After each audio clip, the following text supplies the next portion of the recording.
Dear America, this is a plea from me and probably the rest of the world to you.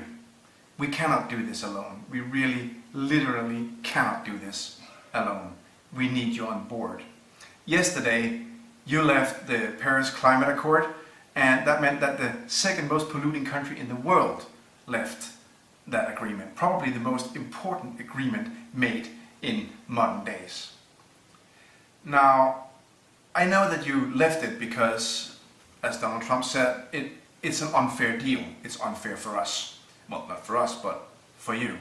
But really, isn't that just slightly childish? I mean, if America was a kid with a room that was really messy, I mean, that kid would have to clean up the room itself. I know that today it's really hard that you just call on your curling parents to come do it for you, but there are no global curling parents who can clean up this mess. And let's be honest, America is messy, but America is not a kid. Even if it's run by one, America is not a kid.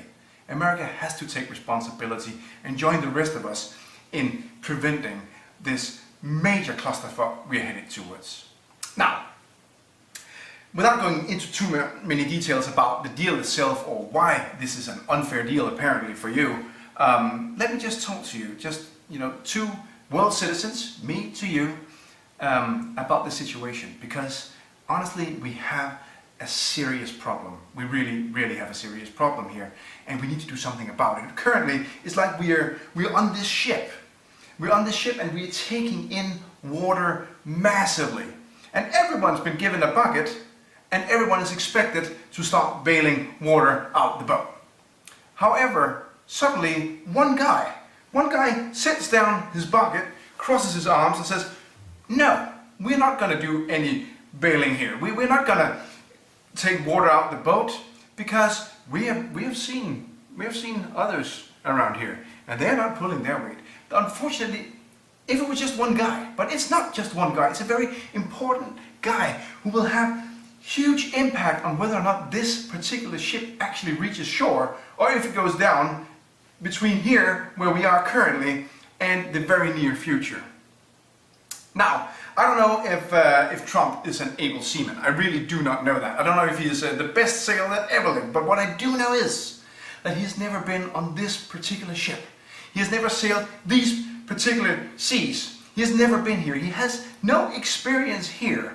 And yet, this is the guy that you trust when he suddenly puts down his bucket and yells, no more bailing, stop bailing, don't take out any, put down your buckets, America, there will be no more bailing.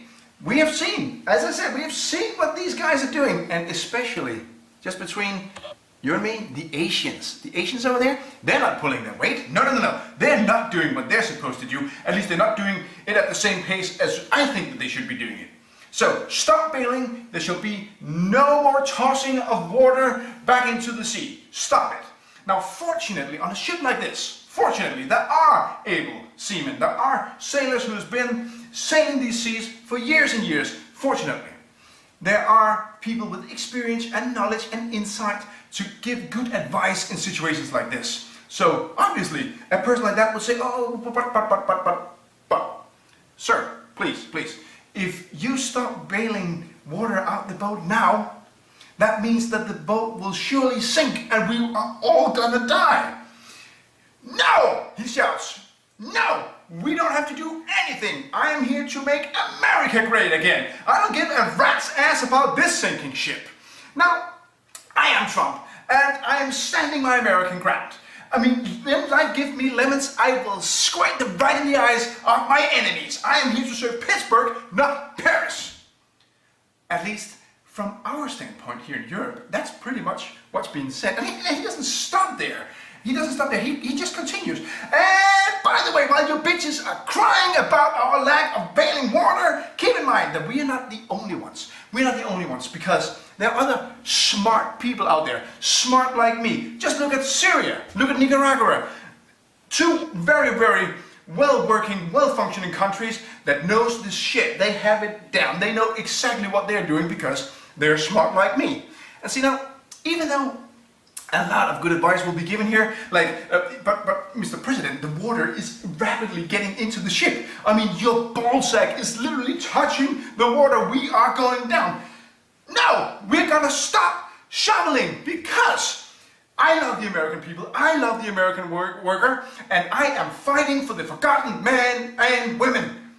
And even though these men and women, they will probably stop and think that right now bailing out water would be a pretty good idea, I say no, it's not. It's an unfair deal and I'm not gonna do it.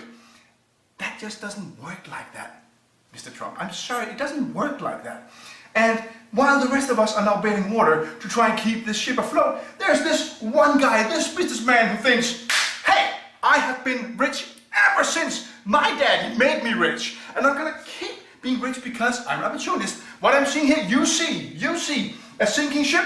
What I see is a lot of people in very desperate need, very soon, of snorkels and life vests. We're gonna be a snorkel producing nation that will laugh all the way to the bank. And again, some good advice here, but Mr. President, there will be no bank. There's no way to go. You cannot take your money anywhere. We organize, the American citizens are aboard this very ship that's sinking. And see, the point is, the most dangerous thing about this whole thing is that Trump thinks he's dangerous. He thinks that because he apparently lost his yo-yos as a kid so he can no longer walk the dog or whatever it is he's doing, create the elevator or whatever, he thinks that he's the most dangerous guy here and he can just do as he pleases. But the thing is, the world, the planet, doesn't give shit about Donald Trump. The planet doesn't care. The climate doesn't care. No one cares about what Trump thinks. We all sit in the very same desperate situation and we need you on board. We cannot just lose such a big player in this game. We need you on board. So, America, while you may find this hard to believe, because you are, every day you have news, airtime, you have way too many tweets that tells you that Donald Trump loves America and loves American and the American worker and the forgotten men and women, just know this. We, here in Europe, a lot of places all over the world, we actually love you too. Not everyone. Let's be honest, not everyone, but a lot of us love you too. And like you, we are just citizens of the world, of this globe. We're just parents, we're trying to make it through the day, and yes, I get that some of your industries are really hit hard by other things, but the coal industries are not coming back just because of this. I don't know what kind of planet Trump is living on. Apparently not a very endangered one, because this one doesn't seem to be that important to him. So I'm just saying, we really need to stay together on this, and I'm pleading you, please, America. This cannot be the average American citizen who thinks like this. It really cannot. I hope sincerely that it's not, because I don't think it's so far-fetched to assume that you too want your children and your grandchildren to actually have a planet to wake up to tomorrow. We, the world, we're asking you, come back to the party and dance with us. We get that maybe the punch was just spiked a little too much and Donald, he had so much to drink, he's no longer making sense. Well, here's something for you. You brought him to the party. So the good thing is, you can just shove him in a cab and send him right back home to sleep it off. Maybe he will wake up tomorrow more, I don't know, enlightened. I doubt it, but it could happen. It could happen. You have that power. You can send him right back home. So please, for yourself, for your loved ones, for your friends, for your families, for your neighbors, for America, for the world, and please, for me, use that power. Make Donald Trump understand. Let him know that the climate is not a hoax. That the ice melting and the seas rising are not fake news. In fact, sadly, they're not even news anymore. We've known for so long. It's been recorded for so long now, where we have just ignored it, that it's almost too late. But it's not too late if we all start bailing water and help each other out. Please, America, I'm asking you, let's make the world great again. Thank you.